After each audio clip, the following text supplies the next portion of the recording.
Hey everybody, welcome to another episode. This is episode 139.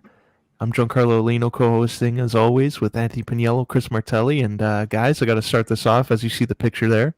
It's not coming home. It's not coming home. It's going elsewhere. I'll start off with you, Chris. This Sunday, you were torn. You were in a pickle. Both sides. Which side were you going for? And just what were your thoughts on the way it ended there? Uh, I wasn't really going for anyone, like you said. I'm both Italian and English, so I was just kind of enjoying the game, relaxing. But when England scored like 2 minutes in, I was just kind of laughing in my head. I'm like, what the hell? Like they've always had trouble scoring in games, and then they come in and score in the second minute. Like what the hell's going on here? In Italy, I think they went like 30 games without conceding a goal, so that I thought was pretty funny. But as soon as they scored, they just kind of they didn't really do anything after that. They just kept kicking the ball away. So Italy dominated basically the whole game. They had most of the possession. I think it was like 70-30.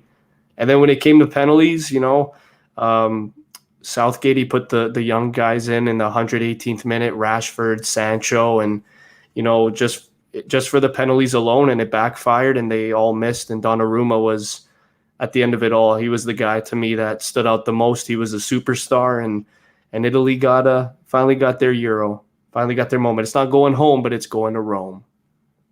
Boom. That's it. Pagniello adding that in there. Solid analysis right there. Of course. But yeah, like penalties though. I'll start off with you, Pagniello. Like penalties deciding a championship. Are you good with that, or I know hot soccer? Like we're gonna go with a overtime goal type of thing. The guys will play on there forever. Do you think they should change the way they give championships out like that? Probably not. I don't want to ruffle feathers because it's been that way forever. But I've never been a fan of that to decide a championship. But for soccer, I've kind of just accepted that's just the way it is. But worked out in our favor, so yeah. Yeah, I'll disagree with that. I'll say it should be golden goal for like I'll say anything past the quarterfinals. I think should be golden goal. It just makes sense, man. Like you're trying to win a championship, and then you go into penalties and you win a big cup just based off of luck and skill. So I mean, I loved it. It was entertaining, all the penalty shootouts this year in the UEFA, but obviously, we saw some upsets. Switzerland when they beat France, but then Spain beat Switzerland, and then Italy beat Spain, and then Italy beat England. So the penalty kicks, they're fun, of course. Obviously they're nerve wracking, but I mean to decide a Euro championship, yeah, I wanna say that it should have been a golden goal. I think they should change that rule moving forward. Yeah, Oh yeah. it's interesting. Yeah, because you guys bring up both good points. Like for soccer, I think penalties or you see the nerves more. Like for hockey, it's just a breakaway. Whatever happens, happens. Usually goes in their favor. But soccer, like, guy can be amazing, and then once it comes to penalties, you see how frozen he is in that moment.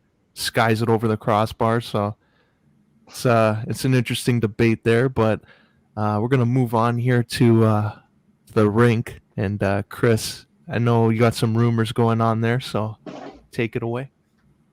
Oh yeah, man. So I'm gonna start this one off. We have a lot of stuff to talk about in terms of the expansion draft. So I want to start off with Jeff Skinner, our boy Jeff Skinner. Terrible contract in Buffalo, $9 million. The management, they finally came to an agreement. They're like, okay, Jeff, if you really want to waive your no move clause, we're happy to abide by that. And of course, they both have the same interest. I think Jeff Skinner is doing this. I don't even think he's interested in going to Seattle. I just think he just wants maybe a fresh scenery. It's been I think 2 or 3 seasons now with Buffalo, and he hasn't really gelled that well with the teammates and the chemistry. So, I mean, Buffalo, we've been saying it all year. It's basically it's a dumpster fire at this point. They're going to be in rebuild sooner rather than later. Jack Eichel's probably on the way out. So, if you guys are Jeff Skinner, do you agree with his mindset in waiving his no move clause, or would you rather just stick it out in Buffalo, maybe knowing that no one's going to take your contract?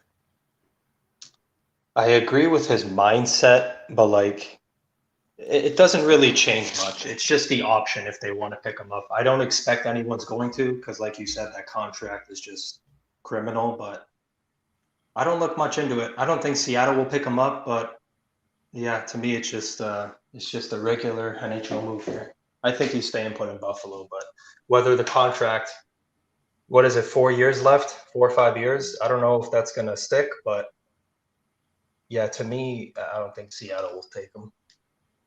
Yeah, I don't see Seattle doing it. It's too much money and a player that's injury prone. I think he's stuck in Buffalo. Even if they retain his salary and trade him, the cap is still there. I remember before we went on here, I'll just share my screen here. But if they were to buy him out, like they're looking at odd years there because some of his years on his deal, he's making 2 million, some 10, 2.5, 7. So because it's all over the place, if they were to buy him out, you're looking at some years of paying $8 million and $2 million. Then you got $10 million. So it's not good. And the year it would end is 2023. So that's a lose-lose situation. I think he's stuck in Buffalo. I think Buffalo's stuck with him. And until he improves his goal scoring, nobody's going to trade for him. So I don't see Jeff Skinner doing anything other than be a good Buffalo native over there, good Buffalo citizen, enjoy the chicken wings and enjoy the scenery there, go to Niagara Falls and maybe think, maybe if I'm playing good, I can cross a border and play in Toronto. I just feel like with him, he's just doing it just for fun. I mean, I think he knows he's not going to get dealt. I think he knows that, his value is not very high, especially look at the cap hit. But, there's always positives here. I mean, if Eichel leaves and Skinner's the guy that stays, maybe he'll finally get those 23 minutes a night. Maybe he can try and get 40 goals again. I don't really see it happening, but I don't want to continue to bash on this guy. This guy's a Canadian. He's a fucking beauty. So we're going to move on to more positive stuff. I mean, it's not really positive, but it's better than this stuff. Keith Yandle, he got out of favor in Florida pretty fast the last year and a half. I mean, he put up 27 points this year, 56 games. Beginning of the year, he was red hot. I remember his Iron Man streak was on the line at the beginning of the year. Pagniello knows it best. I dropped him in fantasy because I thought that, he was going to sit out. And then, of course, he played almost every game. Ekblad caught fire. Then Yandle just got ice cold. And since then, it looks like the Florida Panthers have bought out Keith Yandle. So again, basing this back to Seattle, do you guys see Seattle maybe taking a guy like Keith Yandle on the blue line? Yeah, absolutely. Keith Yandle is one of the more, I think at this point, underrated offensive players in his career. He's always been pretty consistent. The guy, like you just said, he never gets hurt. I don't remember the last time he missed a game. Yeah, he's at a point. He doesn't have to be in the top 2 position, but he could still play a good chunk of the game, play valuable minutes. He'll still put up points, slotted down he was in a good position in Florida, but the man's like 34 now, 35. So if you were to slide down the lineup, if they can make it work, I think that's a better fit than Skinner. Yeah. Oh, for sure. I think this is more having to do with his contract and the numbers not lining up to it. When he signed that deal, he was one of the top offensive guys in the league. So I think now him being a free agent after they bought him out, you're not really taking that contract. So I think every team will be in on him more than Seattle. Maybe even Tampa will be in on him. They're going to lose a lot of players to trades, free agency, salary. So I think Yandle going to Tampa makes sense, stays in Florida. Maybe he wants to go to the Western Conference and join one of those teams like a Vegas. Can be 7th defenseman, 6th defenseman. Toronto's going to need another defenseman because them. They need guys on minimum deals.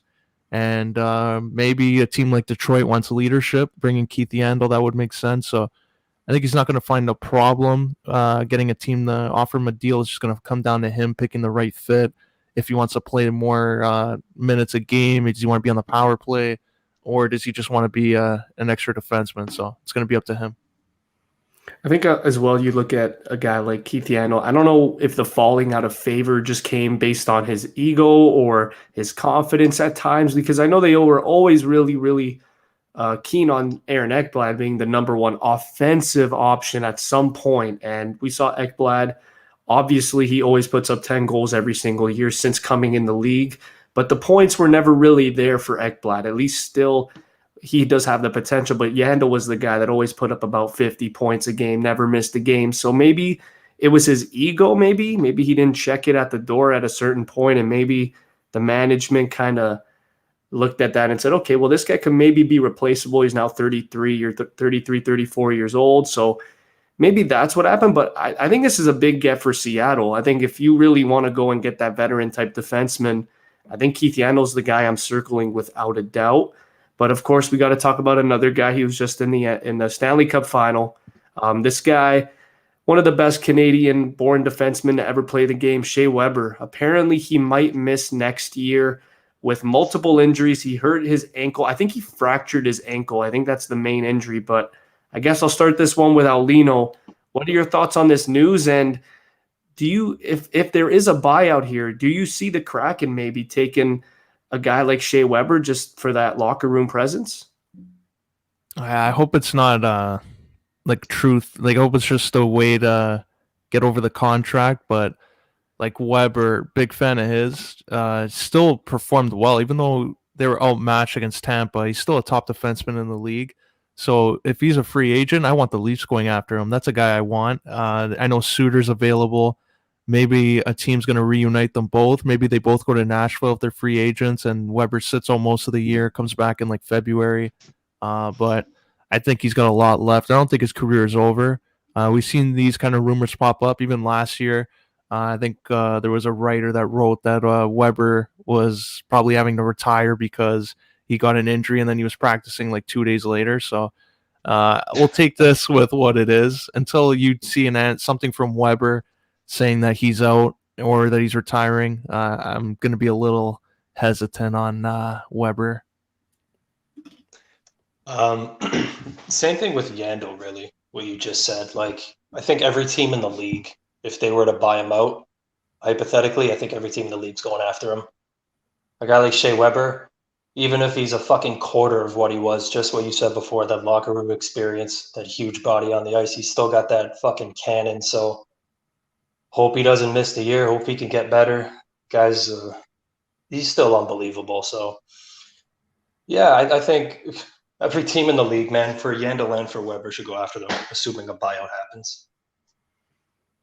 Yeah, absolutely. I'll continue to move forward. We'll talk more about the Toronto Maple Leafs. Actually, you know what? Now we'll continue talking about buyouts because the biggest contracts that we can remember, guys, grade 10, good times, 15, 16 years old, Ryan Suter and Zach Parise signing those monstrous deals in Minnesota. And guess what happened, boys? They bought both of them out. So I'm going to start with Pagniello here because I know you know this contract very, very well. What do you think is next for both buddying former superstars? And do you see them, being still great, impactful NHL players in this league? I think they can be useful players in this league. I think they both definitely still have game. I said it to you, it was either yesterday or the day before. I'm like, I can't believe they played out most of that contract. They still had a few years left, but I thought something would have happened maybe 3-4 years ago, because Minnesota's kind of been in the same spot throughout that entire time. That's not a shot at them. It's just there's so many good teams in the West, but Parise and Suter kept them relevant, and they were great for a long time. I still think they can play in the league, but that might be another question. Yeah, I think Suter and Parise, they should have saw this coming. 12-year deals, like they haven't even been good in Minnesota for a few years now. They haven't even been like real contenders. As soon as they signed them, everyone was already anointing them the Cup champions there with Heatley was still on the roster.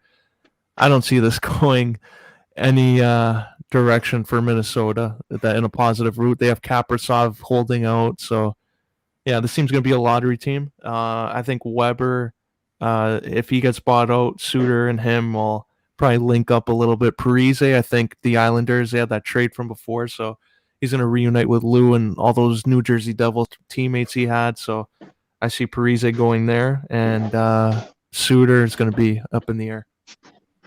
Let's just quickly talk about Minnesota because, with these buyouts. A lot of fans are getting really hyped because they're, we have the cap space now. We're going to try and go get Jack Eichel, maybe even like a Ryan Johansson. There's another rumor there that Nashville maybe going to get rid of Ryan Johansson. But if you're really Minnesota and you're looking at this team right now, Kaprizov holding out, he wants about $9 million for 3-4 years.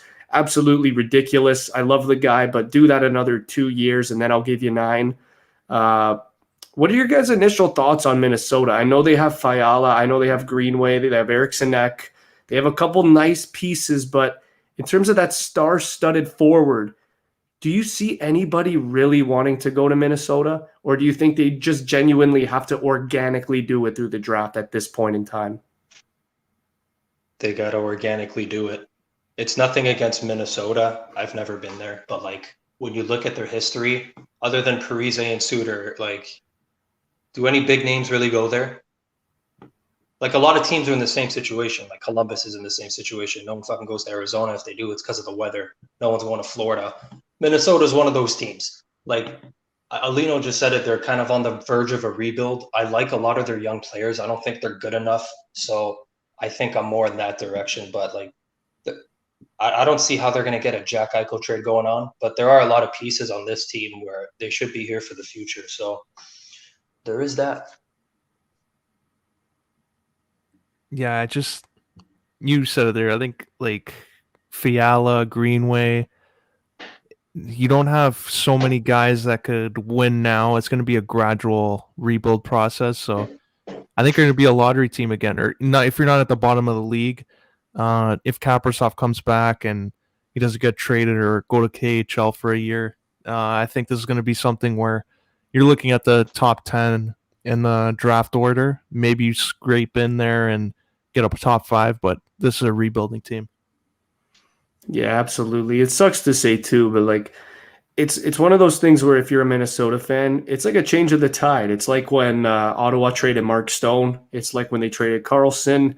It's just, I think it's a fresh new outlook if you're a Minnesota fan. You can't be too negative about it.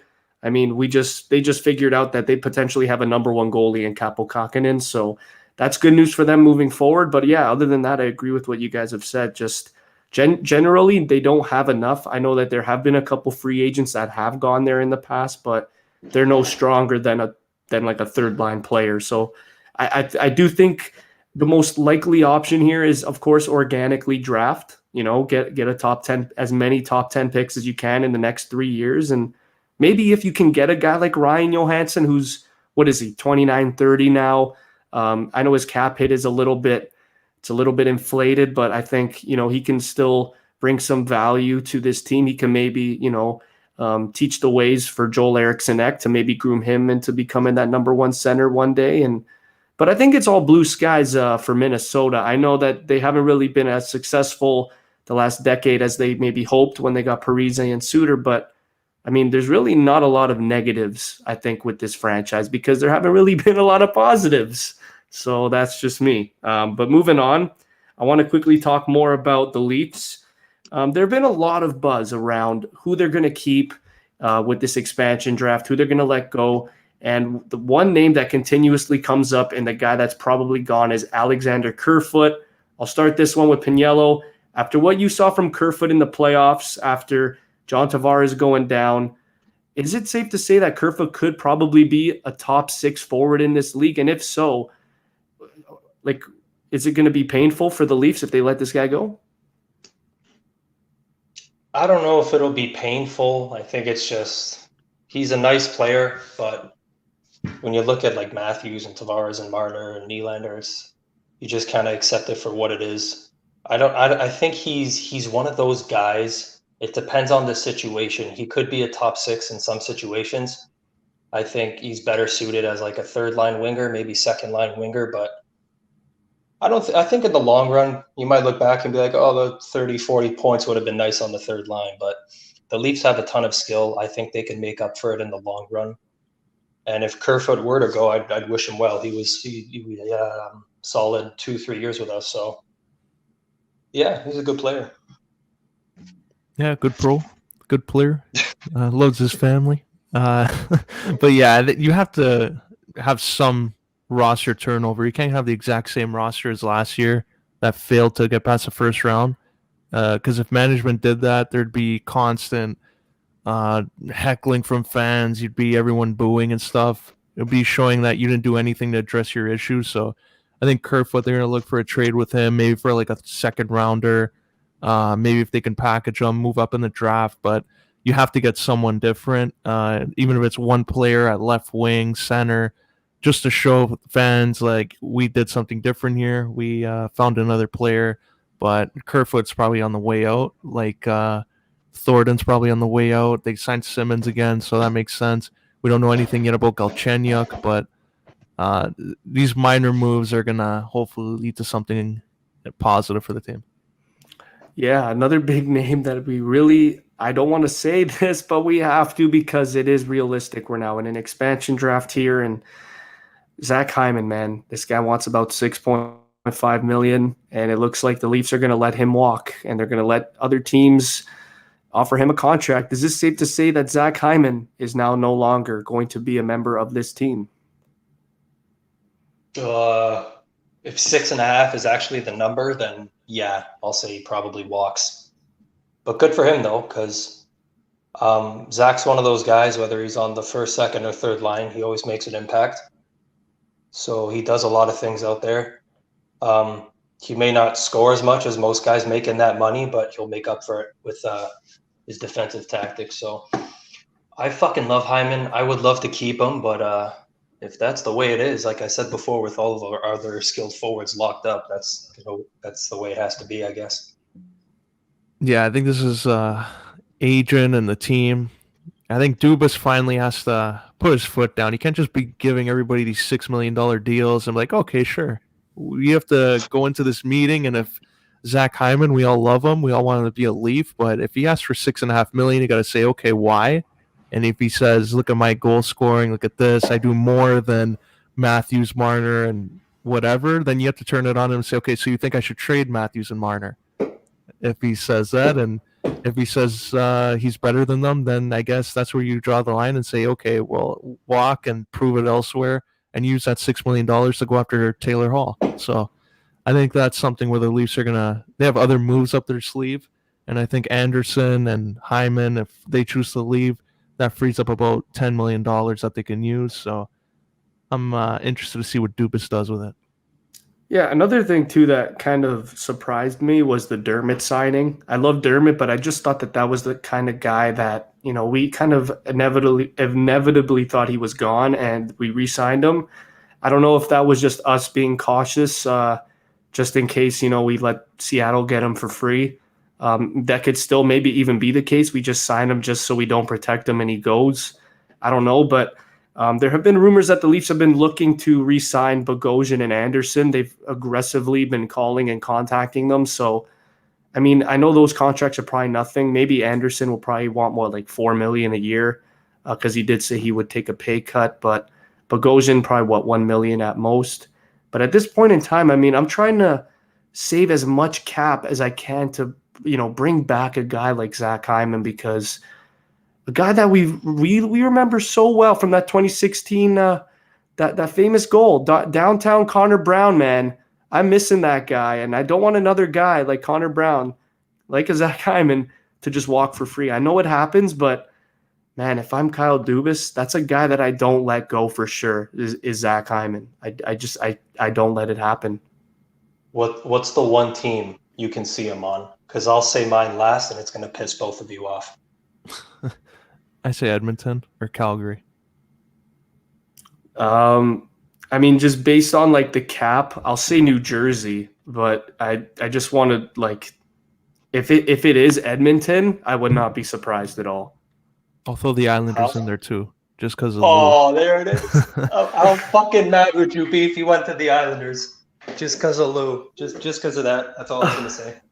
I mean, it wouldn't be surprising, but they have a lot of guys similar to Hyman, so I don't really know where he would be in the line. I know Anders Lee just came off that huge injury, so I don't know if you'd plug him on the first or second line, but I think Beauvillier could probably be that guy there. I don't know. I don't see Hyman going there, but I see what you're getting at with Lou Lamoriello. That would be a nightmare for us Leaf fans. That's a perfect fit too. Then you sign Parise. Maybe he scores like 15 goals. Have him in that lineup as a scorer. Have all those two-way grinders making everyone's life a living hell. That would be interesting. I'm probably just moving Zajac, honestly, and I'm making room for him. I don't. There's not much to do on the Islanders. Okay, well, I'm going to keep talking about hockey because there is a lot to talk about here. Let's just quickly talk about Tampa Bay. Kudos to them for winning the Stanley Cup, but they were 18 million over the cap, and in terms of this expansion draft, there's two options here. So the first option is actually pretty sick. So if they were willing to, there's two different options. So if they go the option of protecting all their forwards, so 7-3-1 Tampa, that means that McDonough or Chernak are available for Seattle. But if they don't, so if they go 4-4-1, the guys that are available are Tyler Johnson, Andre Palat, and Yanni Gordy, all available for this team for Seattle. So if you guys are Tampa Bay, I know there's already going to be changes. There's a couple UFAs in Goudreau and Coleman. Those guys are probably not going to re-sign with Tampa as they can't afford them. But in terms of those other 5 names that I said, I think Seattle, I think they're going to get a home run either way. But which player would you take if you're Seattle on Tampa Bay? I want to say Palat out of all the guys you mentioned. The McDonough one's a little enticing. But yeah, Tampa's got a ton of fucking players here. They're one of the teams where they're definitely going to lose someone good. Palat would be the guy for me. He would definitely slide into their top 6 on most teams in the league. Just a solid two-way player. But yeah, you can't go wrong with Johnson, or was it Yanni Gord's a solid player too? Oh man. Yeah, Tampa's losing someone. Yeah, unless they trade some draft picks around or they make another trade. But I think McDonough would be the guy if I'm Seattle. You can have a top defenseman like that come in right away. That would be a good fit. But yeah, I think Tampa is just going to keep them. They're going to have Sergachev, McDonough, Hedman. I think they like that 3 pairing defensemen on each lineup there. So you're probably losing Palat, I think. I don't know if they're going to go for Gordy or Johnson. I think they'd rather have the two-way guy and then see what else is available. The cap, it's not too bad. You can go in free agency and still make other moves. So I think Palat's going to be the one in Seattle. Yeah, you know what? I mean, either way, I think Seattle's going to get a bona fide, unreal player here, McDonough. He's been with, three teams the last couple of years, and he's fit well with all of them. Palat and Johnson, what I saw from them from their rookie years to now, just the definition of unreal role players and consistency. And I think even if they were to go out and get Tyler Johnson, I know his contract is a little much, but he's absolutely incredible. He could probably even be, as crazy as it sounds, I know they're an expansion team, but I can maybe even see Johnson being their first line center next year if that's the case. Unless they draft Matthew Beniers and he goes right into the NHL next year. But I'm going to move on now. We're going to go to New Jersey, and this one's a really, really – it's looking intriguing now that I'm looking at this board because Vladimir Tarasenko, Connor Garland, and Johnny Gaudreau have all been linked to the New Jersey Devils. And what we are seeing over there is they have the 4th overall pick and an abundance of young talent on the Devils. Out of those 3 guys, Garland, Gaudreau, and Tarasenko, which guy do you think has the best odds of landing on the New Jersey Devils this offseason? You know what? Tarasenko. I think we said it, I don't know, within the last few podcasts, and I said he would go to Ottawa just because he's a guy he's had multiple 70-point seasons. He's got the Stanley Cup. He's an established player. I think he's in a position now where he's not really like, I'm just going to go cup chasing. I could see him going to a team where he's going to be heavily relied on in a top 6 role. And in New Jersey, he'd be on the fucking top line immediately. So if he could stay healthy and play with those young players, that would be amazing. That would do a lot for New Jersey. So I'll go with Tarasenko. That's pretty cool. Yeah, I would go Tarasenko, but who are you going to trade from? Because St. Louis, I'm sure, would want a young player back. Their team's aging a little bit. So if you're Tarasenko, maybe you'd want to go there, but I'm looking at a team maybe like the Rangers that would make sense. You would have Tarasenko, Panarin, Kako, unless you get a trade there. But I think Tarasenko would make sense on the Rangers. I just think they're finally in a position, New Jersey, where now with the 4th overall pick again, and you have all these young guys, I think they could finally go out and try and get that big time winger. And I know Taylor Hall is available, but if I'm New Jersey, I'm probably going out and maybe even if I can swing Goudreau in a trade like the 4th pick and maybe a nice young player, maybe a Ty Smith for like a Goudreau, maybe I'm doing that, but New Jersey, I've been saying this for the last maybe 2-3 years. They're one of those teams where, you don't really take them seriously just based on the last decade, that the run that they've been on the last decade, it hasn't really been impressive at all. But this is now finally where I think the tide can maybe turn slightly with guys like Hischier and Hughes.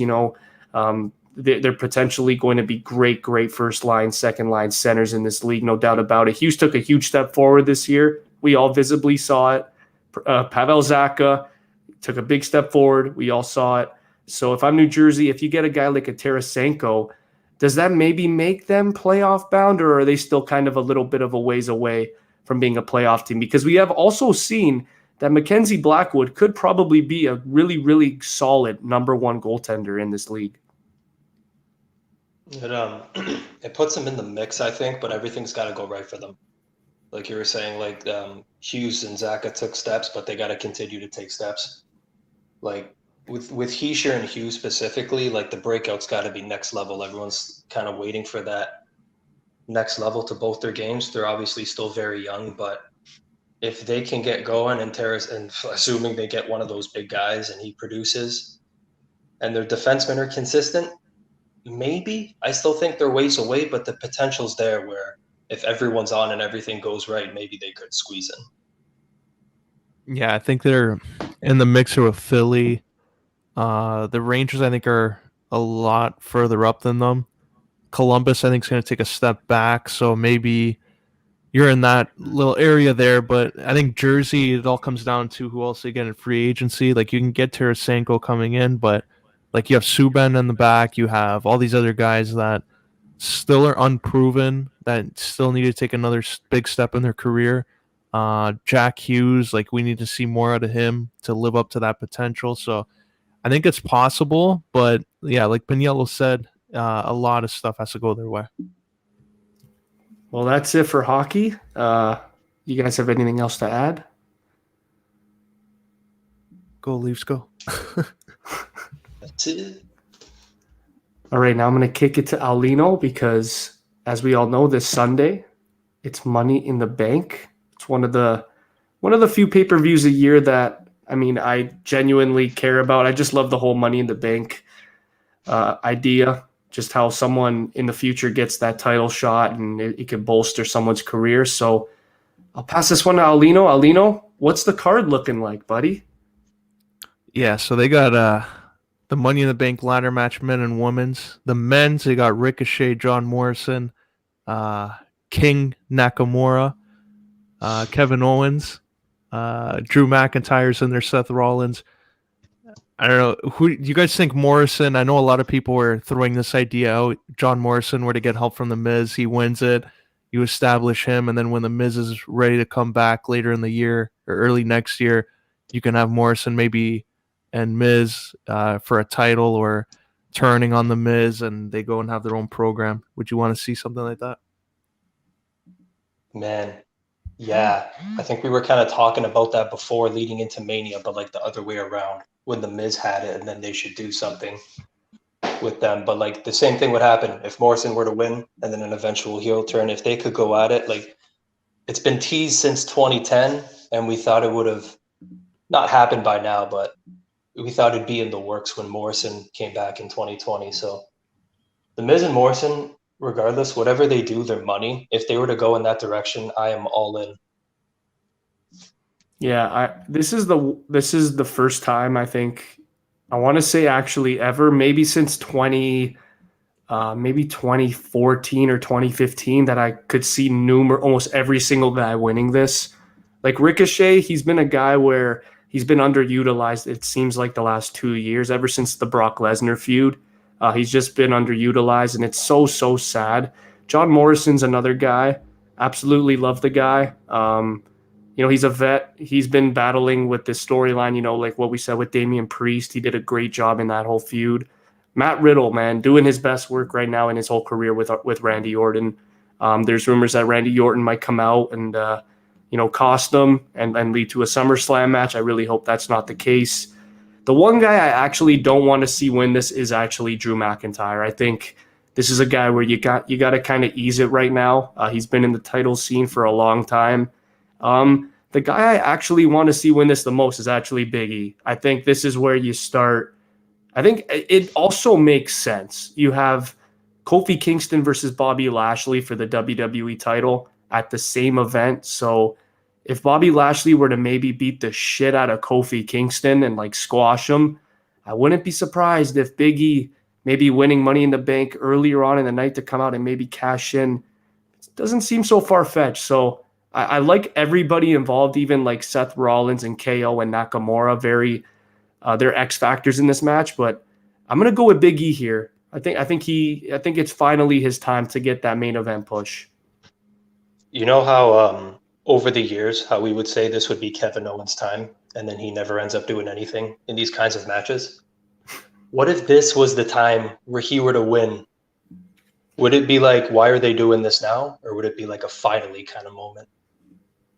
I feel like it would be a finally. Just looking at what he did with Roman Reigns, man, he deserved it. I remember that feud when it first started, and I was kind of like, okay, this is just like, it's just a little hurdle for Reigns. Like Kevin Owens, he's been in the main event before, but we all know he's not winning.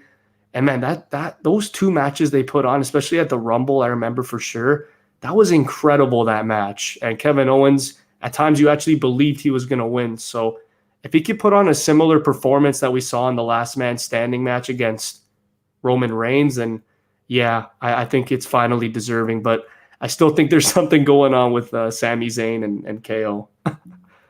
Yeah, I think they got, because I was going to say Shinsuke's in the same spot too. Yeah, I was just saying always that. Prominent roles. Yeah, but like you never expect them to win. Like fuck, man. Yeah, I was just gonna bring that up. Like I almost forgot. Like when they had Shinsuke, like he's the king of the ring because he stole the crown, and I'm like, wait, do you think he'll actually win this? Like he's another guy in this. Where when you were talking about that, I'm like, wait a minute, Shinsuke, Kevin Owens, Ricochet, John Morrison, something has to happen because last year Otis won.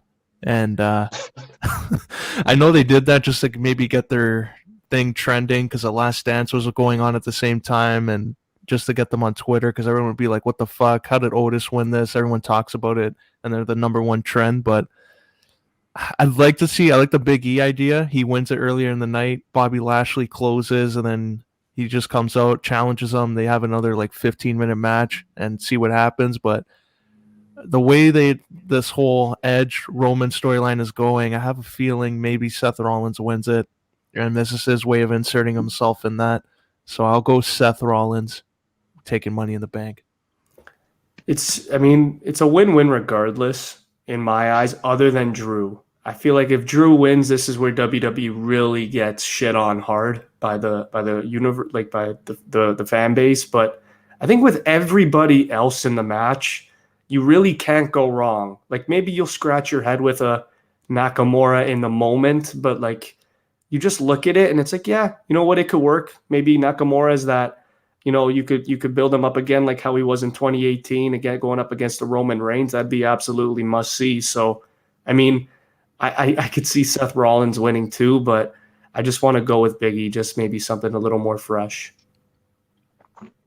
Yeah, and this is an interesting one. I know a lot of people don't care about this Money in the Bank, but we got to talk about it since it's there. The women's Money in the Bank. What a mixture here. We got a superhero, somebody's playing a fucking psycho, and rituals and all this stuff.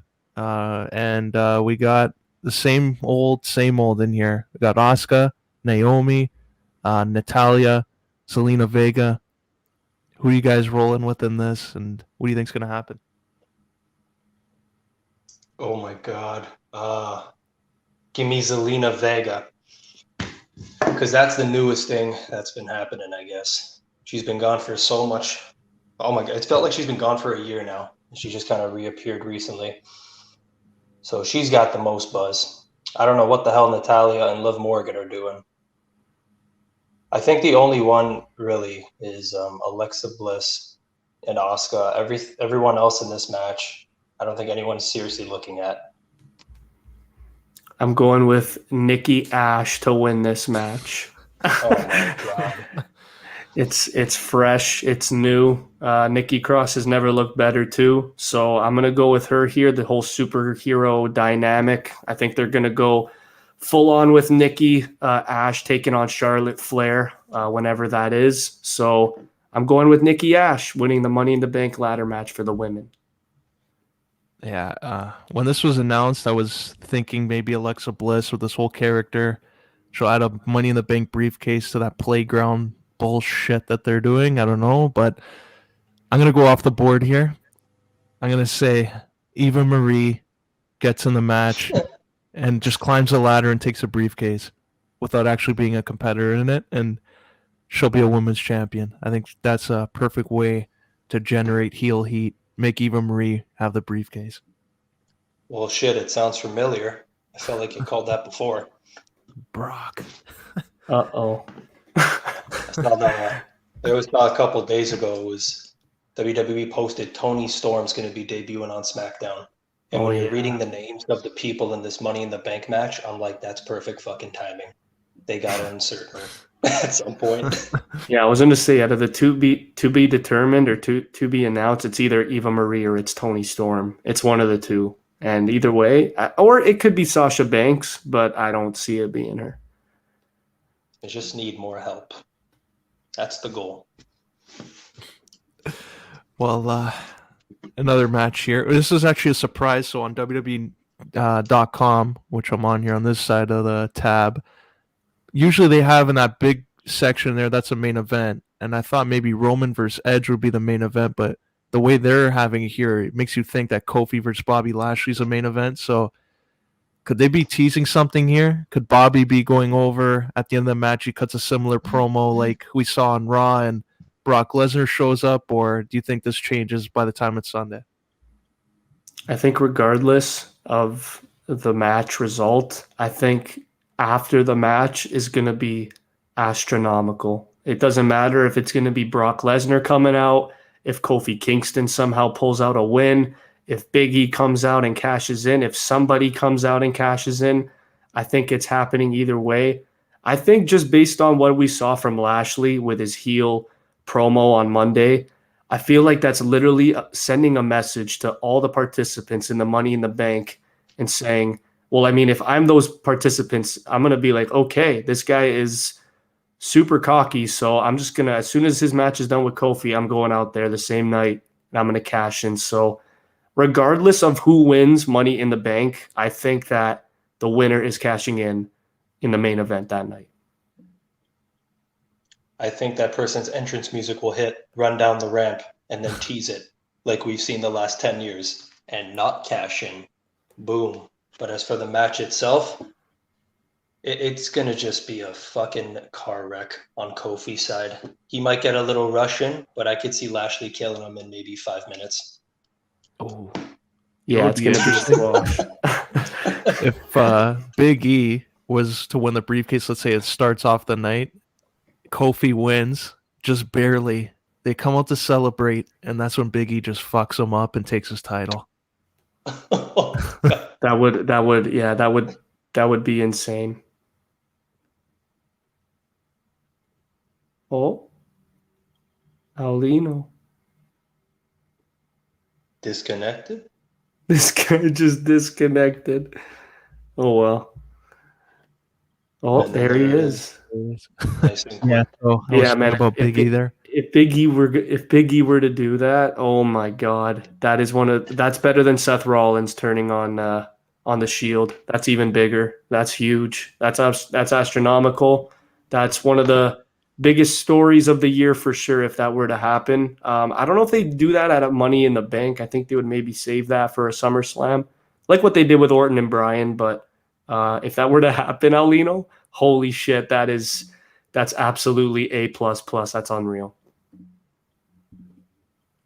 So this match, you see, I know Bobby Lashley says him and MVP are the Hurt Business, but could you see Shelton Benjamin or Cedric Alexander, like them kind of finding a way like Roman did with the Usos where they eventually come back together? Or do you think they should just be split up for now? Oh man, I hope they find their way back together. I don't know if it's just me. I felt like they kind of broke up when they were at their peak. They were like the hottest thing going. And then when they split, we're kind of like, what the fuck? And yeah, even last week, the Lashley promo was crazy. It was awesome. But like, I kind of got the vibe there. But I'm like, don't dump MVP too now. Like, you still need him. So I would love if they all got back together. But yeah, that's about it.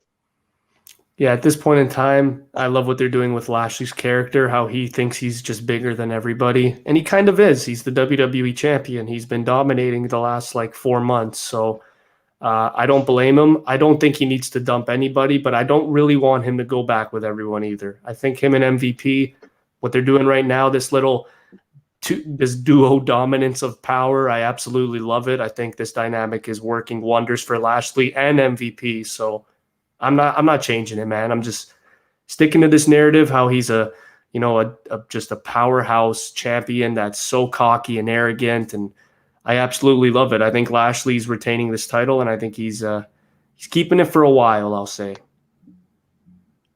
Yeah. So the last match here, Roman Reigns versus Edge. Edge's first match. He kind of got shafted. Like, he returned to that big pop at the Rumble, 40,000 people. Then his first singles match in 10 years at that time was at WrestleMania with nobody there. Then he has a match in a Performance Center with Randy. Again, nobody there, but like Performance Center wrestlers. This is going to be his first singles match in front of a full crowd in WWE since WrestleMania 27. What are you guys looking forward to in this match? And is it like a foregone conclusion Seth comes in and costs Edge a match, set up their SummerSlam match? Shit, I hope so. Yeah, I think regardless, it's going to be unreal with the fans in attendance. You know, spear versus spear. Heyman obviously is going to be another emotional piece to this match. Roman Reigns, though, this is his match to shine in. Edge, we've seen, all the great work that he's done, but what Roman has been able to do, how he drags the audience down and makes everybody hate him, it's just absolutely fantastic. I love how in his moveset now, he's kind of slowed it down. He has the chokeholds to really drag the audience into booing him. So just his work has been absolutely elite. It's one of the best runs I can remember in recent memory. So it's going to be fantastic either way. But yeah, I do agree. I think just kind of like what I said with Big E, if he were to cash in, I could see Seth Rollins doing a really similar thing here. But even if he doesn't win, Seth, yeah, he's coming out and he's going to kick Edge's ass. And they're going to go one-on-one at SummerSlam for sure. Yeah, I expect to see Seth at some point, but I'm mainly excited just for the pop of the fans, because other than WrestleMania and the Triple Threat, we haven't seen it yet. So I expect this to be close to a 5-star match. Not so much technically, but just their characters are amazing, and I just will always be top-notch. So I expect this match to be amazing. Roman and Edge, so I'm excited for the pops. Yeah, I'm with you there. I see Roman getting the win and Seth getting involved, and I think that closes the show. But anything else you guys want to add? Nah, man, pretty good today. Well, that was another solid episode. Episode 139. So next week, 140. It's next week we'll probably find out who the NBA champ is. Maybe by then we'll hear Giannis as a Finals MVP or Chris Paul as a Finals MVP. So we'll have to stick around, tune in for that. We'll see you next week.